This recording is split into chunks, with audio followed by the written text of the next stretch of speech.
So there were a lot of comments saying I didn't show how I wrapped my insane monster burrito.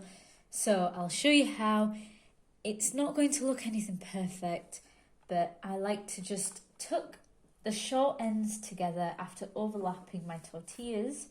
This one is really quite filled, so I am going to struggle a little.